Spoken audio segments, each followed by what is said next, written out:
십자가의 길을 걸으라고 요청을 하십니다. 주님의 그 길이 아니라 나에게 허락하신 그 십자가의 길을 걸으라고 요청을 하십니다. 하나님, 저희가 거부하지 않고 믿음으로 아멘 하게 하여 주시옵소서. 그 길 이후에는 소망이 있고 하나님의 나라가 있고 생명이 있기 때문입니다.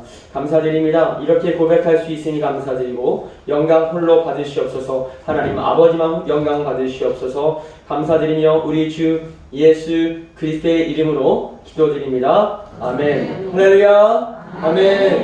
사랑합니다. 아멘. 5월이 되기 전에 이렇게 또 많은 얼굴들을 볼 수 있어서 감사합니다. 우리 집사님 축복하고 사랑합니다. 이름을 성함을 거론하진 않았지만 눈빛으로 이렇게 인사를 드렸습니다. 너무 감사드리고 마스크를 쓰고 있으니까 되게 인간처럼 보이시네요. 네. 이게 무슨 말인지 알겠네요. 부담이 된다는 게 조금 사람이 적을 때는 몰랐는데 좀 늘어나니까 이게 생각보다 부담이 되는군요. 눈밖에 안 보이니까 사랑의 눈으로 봐주시면 감사하겠습니다. 할렐루야. 같이 예배 드릴 수 있는 게 얼마나 은혜인지 모릅니다. 그 각자의 자리에서 다 예배를 드리셨고 또 하나님이 묵상하시고 고백하신 줄 믿습니다. 어느 곳에 예배 드리든지 간에 그 주님이 내 안에 계셔서 그 살아계신 하나님께 고백하는 게 제일 중요한 거 아시죠? 그리고 또 함께 모여서 예배 드리는 거, 가족이 중요하잖아요. 우리 가족이 중요하고 영적인 가족도 중요하고, 그래서 하나님께서는 정말 가족을, 남편과 아내를 그리고 또 자녀들을 허락하신 게 얼마나 큰 축복인지 모릅니다. 육적인 가족, 영적인 가족, 하나님께 감사드립니다. 할렐루야. 우리 같이 한번 제목을 읽어보겠습니다. 시작. 나는 이 말씀이 좀 들어가 있지만 제가 한번 물어볼게요. 나는 날마다 뭐 하시겠습니까? 나는 날마다 먹겠습니다. 그거는 뭐 다 누구나 할 수 있는 말인 것 같고 성경적인 용어가 들어갈 수 있을 것 같은데, 나는 날마다 보겠습니다. 나는 날마다 살겠습니다. 나는 날마다 놀겠습니다. 나는 날마다 싸겠습니다. 뭐 애들은 그럴지도 몰라요. 초등학교 애들한테 물어보면 너희들 날마다 뭐 할래? 목사님 싸겠습니다. 먹고 싸겠습니다. 그럴지도 몰라요. 그런데 오늘의 결론의 말씀이기도 하고, 그러면 왜 이 고백을 하는가? 그분은, 그 사도 바울이 이 고백을 왜 해야만 하고 왜 했을까? 이걸 저희가 한번 생각을 쭉 하면서 말씀을 함께 드렸으면 좋겠습니다. 할렐루야. 예수님께서 잡혀갔을 때 그 예수님의 제자들이 다 도망간 거 아시죠? 한 명도 안 남고 다 도망갔습니다. 그런데 놀라운 건 그 이후에 예수님께서 부활하시고 나서 마지막에 그들의 모습은 어떠했는지 혹시 아십니까? 예수님께서 잡혀갔을 때 그 제자들은 다 도망갔지만 마지막 때는 다 예수님의 제자들은 다 순교하셨어요. 그 갭이 어떤 의미가 있을까요? 아니, 처음에는 도망가는데 마지막에 다 목숨을 받고 순교했단 말이에요. 그 사이에 어떤 일이 있었기 때문에 그럴까요? 그들은 진정으로 예수님을 믿었기 때문에. 그런데 그 은혜가 저희들에게도 있기를 축복합니다. 지금 도망갈지도 몰라요. 우리를 잡으러 온다고 하면 도망갈지도 몰라요. 그렇지만 예수님의 처음의 모습이 있을지 모르겠지만, 예수님의 제자들의 처음의 모습이 있을지 모르겠지만 그 제자들의 마지막 모습이 우리의 모습이 되기를 축복합니다. 그게 지금 있어야 되고 계속 있어야지만 됩니다. 그렇다면 왜 도망갔을까요? 단순합니다. 왜 도망갔을까요?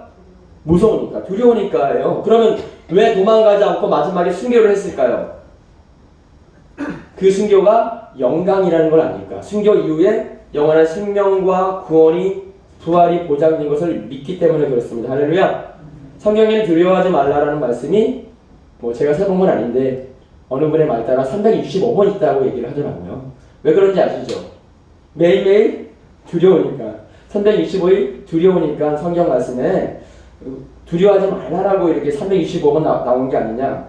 실제로 그렇죠. 저도 매일매일 물어보십시오. 목사님, 매일매일 조금이라도 두려운 게 있습니까? 두려운 거 있죠. 조금이라도. 우리 인생사가 크고 작고 염려, 근심, 걱정 다 있는 것 같습니다. 두려움이 없는 사람이 아무도 없습니다. 하지만 그 두려움이 크면 클수록 또 하나님의 의지함이 강하면 강할수록 하나님의 영광이 더 크게 될 줄 믿습니다. 한번 찬양 가사 한번 제가 올려놨는데요. 그 뒤에 주 안에 있는 나에게 땅 근심이 있으랴. 1절이고요. 2절 한번 같이. 그 두려움이 변하여 내 기도 되었고 첫날의 한숨 변하여 내 노래를 연대 주님을 찬송하면서 할렐루야 할렐루야 내 아낀 몸매도 나 주님만 따라가리. 그 두려움이 변하여 뭐가 되었고요? 나의 한숨이 변하여 내 노래 되었네. 할렐루야. 근데 빛이 언제 더 선명하게 드러나는지 아세요? 이 빛이 언제 더 선명하게 드러날까요? 어두울 때 그렇습니다. 아이러니하게도 우리의 두려움과 고난이 크면 클수록 하나님의 영광은 더 크게 드러납니다. 할렐루야!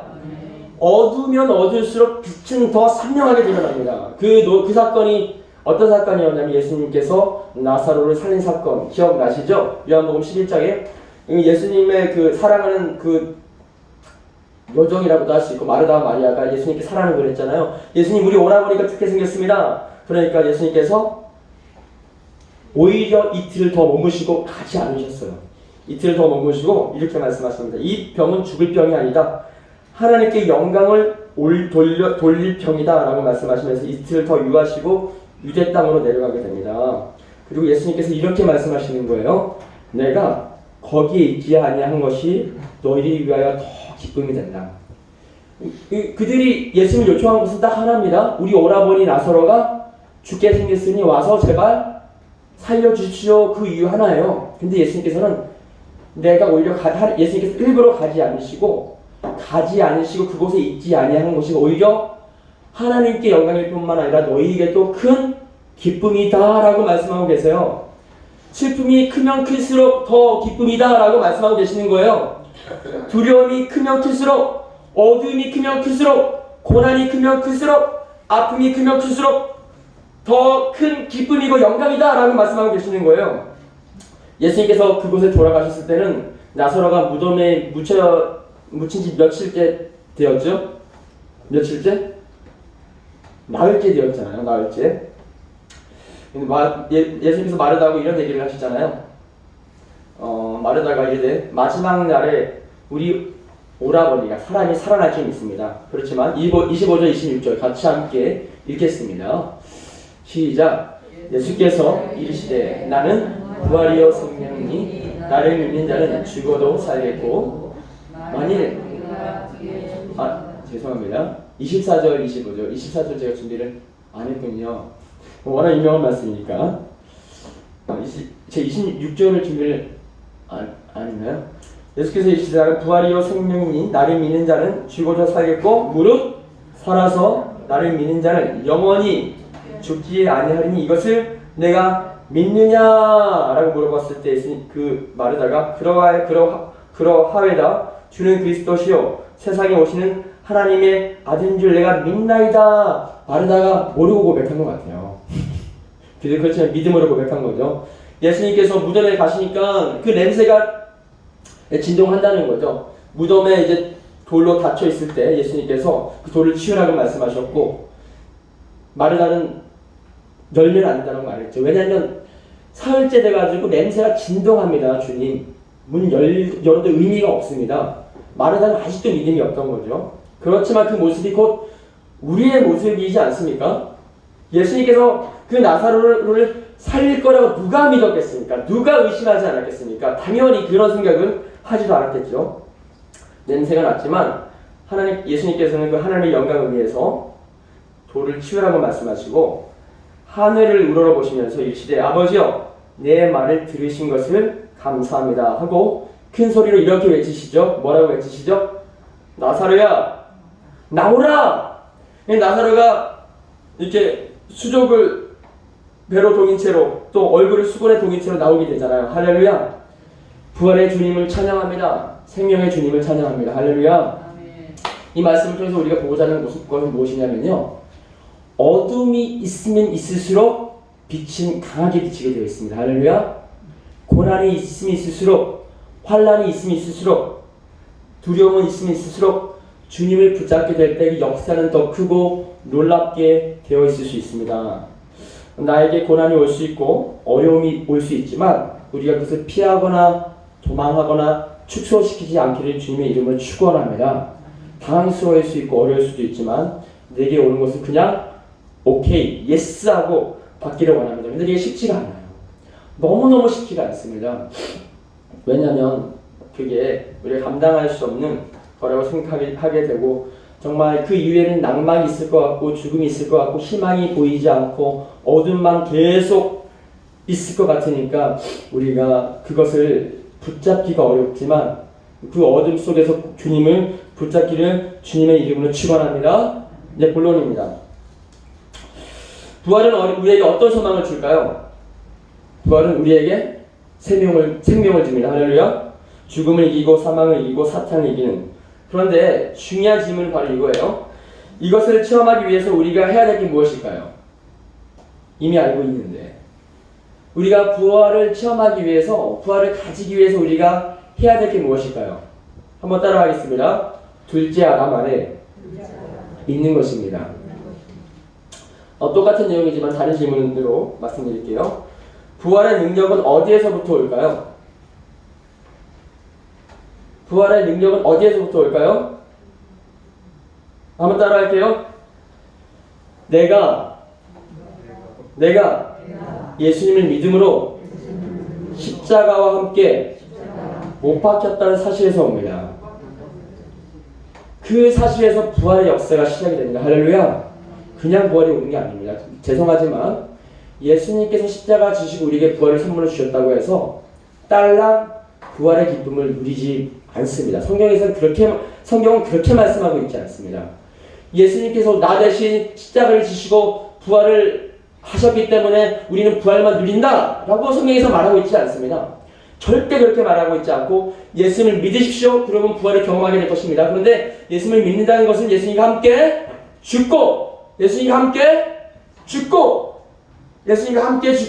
함께 부활한다는 것을 말하고 있습니다. 그런데 부활은 무엇을 전제하고 있다고요? 함께 죽는다는 것을 전제하고 있습니다. 우리 살아계신 할머님의 증언인데 그 할머니께서 공산당이 총을 들고 침공을 해서 예수님 믿는 사람은 오른쪽에 서고 예수님 믿지 않는 사람은 왼쪽에 서라. 그분의 증언이세요. 그렇게 하니까 그 할머님이 예수님 믿는지 초신자였던 거예요. 고민이 많이 되겠죠 나름. 그런데 교회를 그렇게 열심히 했던 많은 성도님들이 왼쪽에 가는 거예요. 왼쪽으로 가는 거예요. 할머님이 그 당시에는 이제 처녀였죠. 더 많이 고민이 되는 거죠. 아니 내가 믿는 예수님 나를 위해서 십자가에 돌아가셨고 3일 만에 부활하셔서 나에게 영원한 생명 주신 그분이신데 아니 나 그거 믿고 있는데 왜 나보다 더 열심히 교회 생활하고 신앙생활하고 헌금도 많이 내는 저분들이 다 왜 왼쪽으로 가고 오른쪽에는 딸랑 몇 명? 한 명만 서 있는 거예요. 그 할머님이 고민을 굉장히 많이 하시다가 저버릴 수 없어. 아무리 예수님을 묵상해보고 생각해봐도 사실 이게 저버릴 수 없어서 그 나를 위해서 십자가에서 돌아가신 그 예수님을 저버릴 수 없어서 오른쪽에 딱 가셨대요. 그런데 그 공산당이 그 많은 무리들을 끌고 가서 총살을 다 시켰다고 얘기를 하더라고요. 그 할머님이 지금도 이해를 못하겠대요. 왜 그렇게 했는지. 근데 어떤 목사님이 이렇게 얘기를 하시더라고요. 지금이니까 좀 웃으면서 얘기할 수 있지만 그 사람 위치에서 보면 오른쪽이 이쪽이잖아요. 그 할머니 위치에서 보면 이쪽이 오른쪽이지만 우리 성도님들 위치에서 보면 이쪽이 오른쪽이잖아요. 고상당 위치에서 보면 이쪽이 오른쪽이고 아마도 그래서 그런 건 아닐까. 그건 모르겠지만 그런데 그 할머님이 그 순간에 왼쪽으로 가고 싶었지만 오른쪽을 선택할 수밖에 없는 이유는 예수님께서 우리를 위해서 죽으신 게 사실이고 우리에게 부활의 소망이 되신 게 사실이기 때문에 그렇습니다. 할렐루야. 로마서 6장 5절 말씀 같이 한번 읽어봅시다. 시작. 만일 우리가 그의 죽으신과 같은 모양으로 연합한 자가 되었으면 또한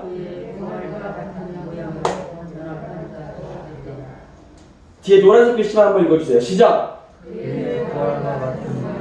한 번 더 시작. 그가 누구시죠? 근데 그냥 연합할 수가 없습니다. 부활과 연합하려면 전제 조건이 뭐라고요? 부활과 연합하기 위해서는 전제 조건이 뭐라고요? 그의 주신과 같은 모양으로 연합한 자만 가능합니다. 할렐루야! 이 고백, 이 진실된 고백, 이 진실된 정말 행동, 행위가 전개되어야지만 부활에 연합할 수 있다는 거예요. 그래서 저는 모르겠어요. 이 할머니만 그 오른쪽에 왼쪽에 서가지고 다 총살당한 그분들이 지옥에 가는지 천국에 가는지 그건 저는 잘 모르겠지만 분명한 건 그 할머님은 구원을 받았습니다. 할렐루야. 이 땅에서도 구원을 받았지만 중요한 건 하늘의 생명을 받았다는 거예요. 베드로전서 1장 3절 우리 성경들의 목소리로만 한번 읽어볼게요. 시작. 네. 실수로 제가 읽겠습니다. 우리 주 예수 그리스도의 아버지 하나님을 찬송하리로다. 그의 많으신 긍휼대로 시작. 말미암아. 근데 부활은 부활인데 어떤 곳에서 부활이라고요? 죽은 자 가운데서. 부활은 그냥 있을 수 없습니다. 죽음이 전제되어야지만 부활이 가능합니다. 죽은 자 가운데서 부활하심으로 말미암아 우리에게 무엇을 주신다고요? 살아있는 소망, 찬송을 주신 하나님께 박수를 영광 올려드립니다. 할렐루야! 하나님은 살아계십니다. 진실로 살아계십니다. 우리에게 소망을 주시는데요. 그냥 소망이 오지 않습니다. 제가 몇 개월 전에 최강 목사님을 만났거든요. 사진을 볼까요? 그 목사님은요, 탈북민 대상으로 선교를 하시는 분이세요. 최강 목사님, 지금 병 때문에 좀 많이 지금 치유하고 계신 중이신데 영sun법 쪽에 황금정교회를 섬기고 계십니다. 그 목사님이 저에게 책 3권을 선물해 주셨어요. 내래 죽어도 가겠습니다. 제목이 좀 북한스럽죠? 내래 죽어도 좋습니다. 내래 죽어도 순종합니다. 이 책 3권을 저에게 주셨는데 그 당시에는 남조선은 뿔 달린 사람으로 생각을 했다고 얘기하더라고요. 북한에 있는 사람들이. 그리고 우리는 북한에 있는 북조선 사람들을 빨갱이라고 생각을 하잖아요. 근데 맞는 것 같아요. 왜냐면 그들의 사상은 빨갛잖아요. 그리고 우리 남한 사람들의 마음은 다 악하잖아요. 뿔 달린 것처럼. 맞는 것 같아요. 근데 어떤 훈련을 시작을 하셨냐면 1998년 8월 8일 중국에서 탈북민들을 대상으로 섬기셨는데 1년의 신약을 100독, 구약을 20독, 기도를 하루에 5시간, 그리고 암송구절 1000구절. 이게 어떻게 가능했냐면 하나님의 말씀을 빠르게 읽는 거예요. 2배속으로, 1.5배속으로. 빠를 땐 2배속으로. 그래서 신약을 100독, 구약을 20독, 그리고 1년 동안 그렇게 훈련을 받으니까 북한 사람들이 안 바뀔 수 없더래요. 그렇게 훈련을 받으니까 우리 성도님들이 제가 이 최강 목사님을 그 전에 이미 알고 있었어요.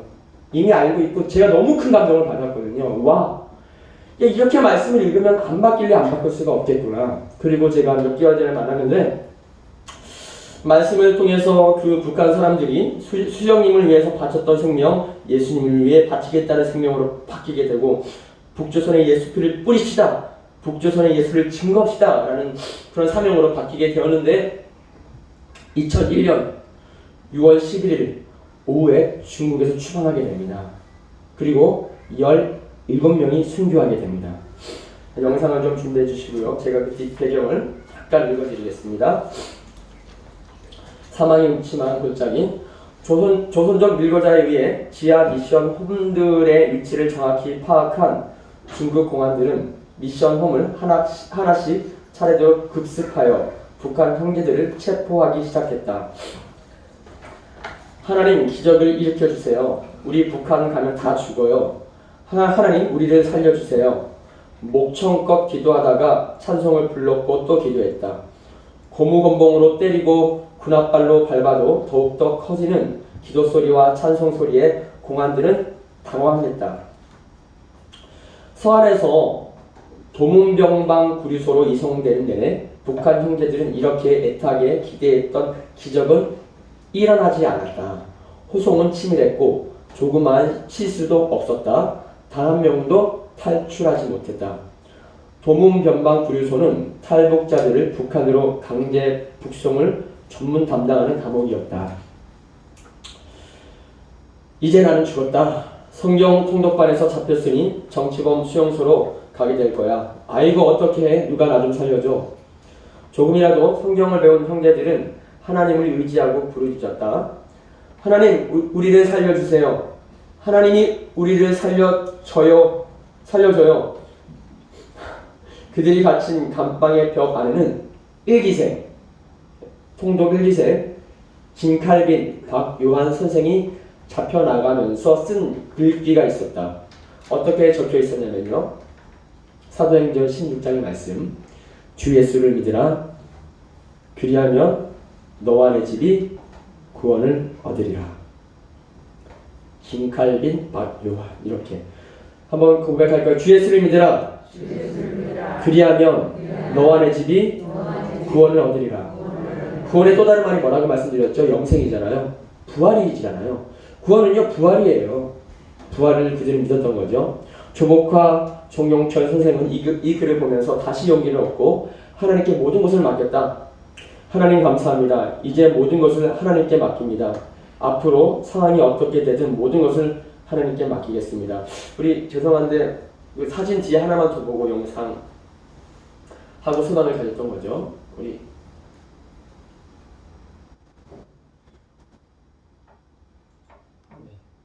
죄송합니다. 그리고 보고 바로 영상 보겠습니다.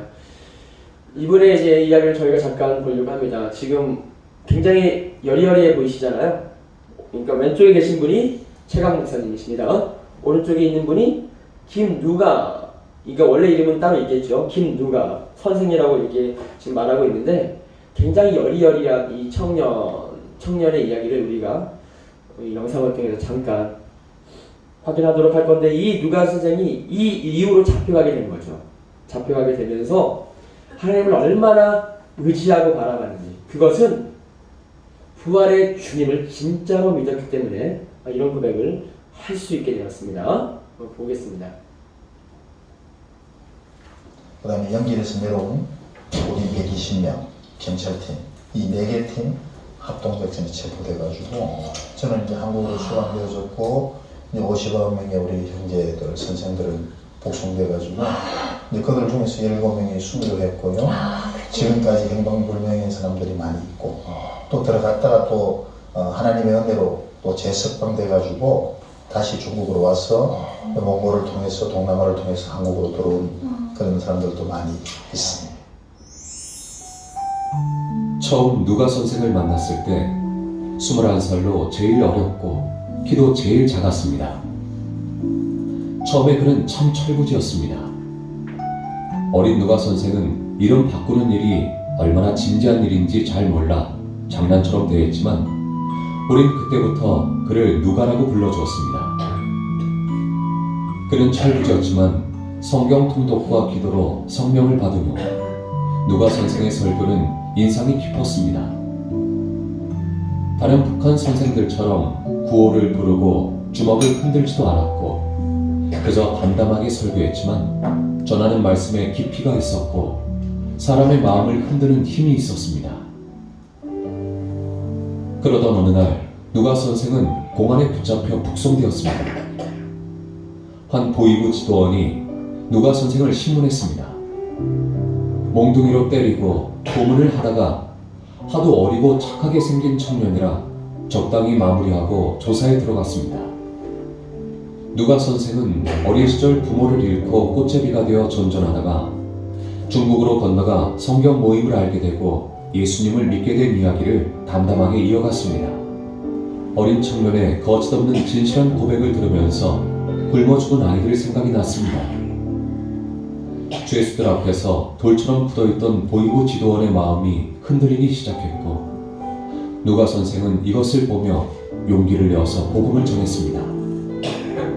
지도원 선생님, 지금 우리나라는 김일성, 김정일이 신이 되어 있기 때문에 이렇게 가난하고 굶주리고 있습니다. 우리나라 사람들도 예수님을 믿어야 합니다. 그래야 우리도 잘 살 수 있습니다. 우리 인생이 다 지나가게 되면 심판이 있습니다. 보이부 지도원은 자기에게 복음을 전해준 선생을 사랑하게 되었습니다. 찰떡에 계란에 고기도 삶아 가지고 와서 신문한다는 핑계를 대고 누가 선생을 불러냈습니다.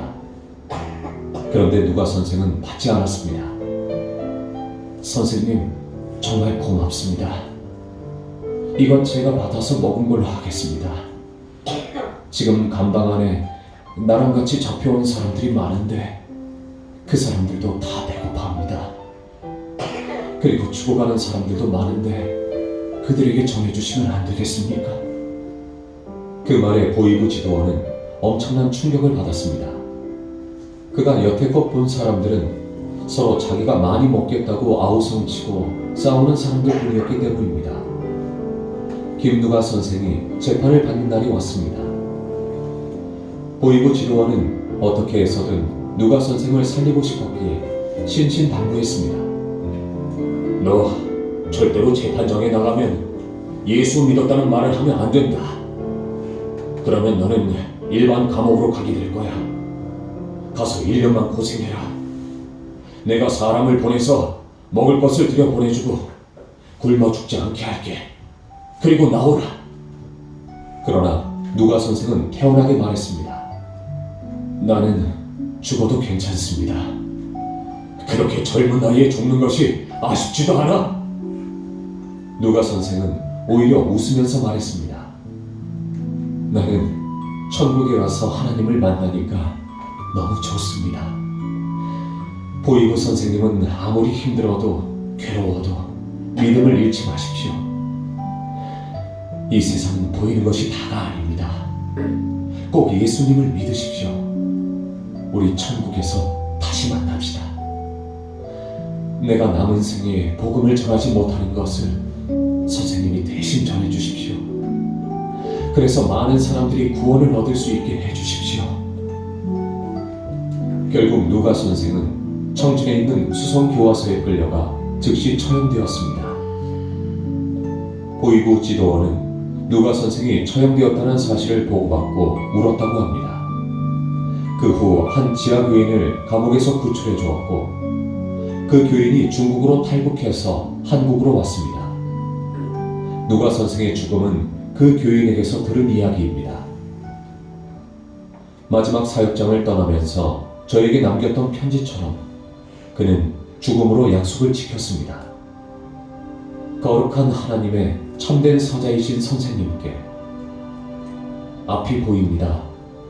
북한의 성령의 복음이 전하여져 찬송의 목소리 높여가는 소리 들립니다.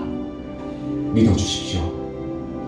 언제나 어디에 가든 하나님의 깨끗한 보혈로 순종한 종으로 살리라는 것을 우리 주 예수 그리스도의 이름으로 맹세하며 기도하나이다. 아멘. 2001년 5월 14일 김누가 올림. 김누가 선생님이 이 고난의 자리를 통과할 수 있었던 단 한 가지 이유는요, 예수님께서 나를 위해서 십자가에 돌아가셨다는 것을 확실히 믿고 부활하시면서 확실히 믿기 때문에 절대 저버릴 수 없어서 그랬습니다. 할렐루야. 우리도 이 코로나19를 통해서 여러 가지 묵상을 했을 거라고 생각이 듭니다. 앞으로 더 큰 환란이 오고 고난이 분명히 옵니다. 내 인생으로 올 수도 있고요, 아니면 전 세계적으로도 올 수도 있지만 어떤 상황 가운데 있든지 간에 우리가 죽어도 천국, 살아도 천국입니다. 할렐루야. 십자가 없이 부활 없고 부활 없이 십자가 없습니다. 고린도전서 15장 31절 크게 한번 같이 31절 제가 읽어드리겠습니다. 시작. 형제들아, 내가 그리스도 예수 우리 주 안에서 거짓말 나의 자랑이래요. 나의 자랑을 두고 단언 하나님, 나는 왜 날마다 왜 죽는다고 고백할까요? 날마다 죽어야지만 날마다 뭐가 있기 때문에 생명과 부활이 있기 때문에 그런 겁니다. 이틀에 한 번씩 죽으십시오. 그러면 이틀에 한 번만 부활이 있을 거예요. 한 달에 한 번 죽으십시오. 그러면 한 달에 한 번만 부활이 있을 거예요. 그렇지만 날마다 죽는다는 고백은 나는 날마다 살아있다는 그런 반증입니다. 할렐루야. 하나님의 미래 안에서 요한복음 12장 24절입니다. 이것도 같이 읽겠습니다. 시작. 내가 진실로 너희에게 이르노니 한 알의 밀이 땅에 떨어져 죽지 아니하면 한 알 그대로 있지만 죽으면 많은 열매를 맺느니라. 이 하나는 예수 그리스도이시고 바로 우리 한 사람 한 사람이십니다. 할렐루야. 마지막으로 고린도후서 4장 10절 11절 너무 명확한 말씀이에요. 10절을 제가 읽어드릴게요. 우리가 항상 예수의 죽음을 몸에 짊어짐은, 그러니까 예수님의 죽음을 내 몸에 짊어지는 그 이유는 예수의 생명이 또한 우리 몸에 나타나게 하려 합니다. 그러니까 예수의 생명이 내 몸에 나타나게 하기 위해서는 십자가의 죽음을 내가 믿음을 짊어지면 되는 거구나. 그리고 생명을 아버지께 의탁하는 거구나. 11절도 같은 말씀인데요. 한번 같이 읽겠습니다. 시작. 우리 살아있는 자가 항상 예수를 위하여 죽음에 넘겨짐은 예수의 생명이 또한 우리 죽을 육체에 할렐루야. 십자가를 우리가 무서워하지 맙시다. 십자가를 통해